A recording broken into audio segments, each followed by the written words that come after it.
मुझे कॉल आ रही, मेरे SHO की कॉल आ रही है। अच्छा आप अच्छा हाँ जी खुरम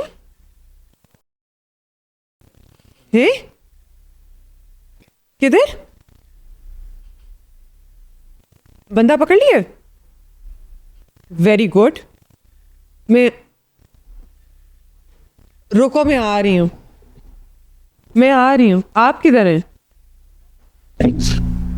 मैं आ रही हूँ। ओके ओके, आप लोग इसी तरह रहे। ठीक है, एक मर्डर हो गया। ओके ओके ओके मैं जल्दी से होके आई। Okay okay okay okay. Ma'am अभी आप इमरजेंसी में गई हैं और आपकी यही डेडिकेशन हमें बहुत पसंद आती है कि आप जॉब के साथ लॉयल हैं। तो क्या मैं जान सकती हूँ क्या हुआ था? Murder murder? जी।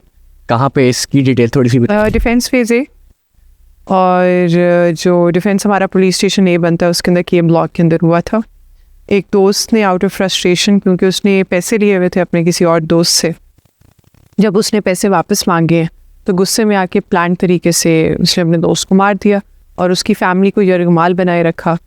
और उसके बाद जब बाहर से रिलेटिव्स आए और उन्होंने देखा कि ना किसी कॉल का जवाब दिया जा रहा है, ना कोई फ़ोन उठा रहा है, तो वो घर के अंदर दीवार लांग के जब गए तो उन्होंने खिड़की से देखा तो खातून जो घर की है उसने आगे से हाथ जोड़े हुए थे। उन्होंने इशारा किया घर में कोई है, तो उसने आंखों से बताया कि है।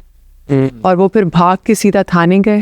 पुलिस ने फ़ौरन रिस्पॉन्ड किया, दरवाज़ा तोड़ा, बंदे को रंगे हाथों पकड़ा जब उसने एक बच्ची को यरगमाल बनाया हुआ था और पिस्टल उसने तानी हुई थी उनके ऊपर। यानी कि पुलिस ने पकड़ लिया? यानी कि मर्डरर को पुलिस ने पकड़ लिया। और जो इलीगल कन्फाइनमेंट पे जिन लोगों को रखा हुआ था वो सेफ थे, और जो जिसका मर्डर हुआ जो कि उसका दोस्त था, विक्टिम जो था, वो ऑलरेडी उसे मार चुका था और उसकी जो बॉडी है वो पुलिस को मिली ड्राइंग रूम से। ओके जी।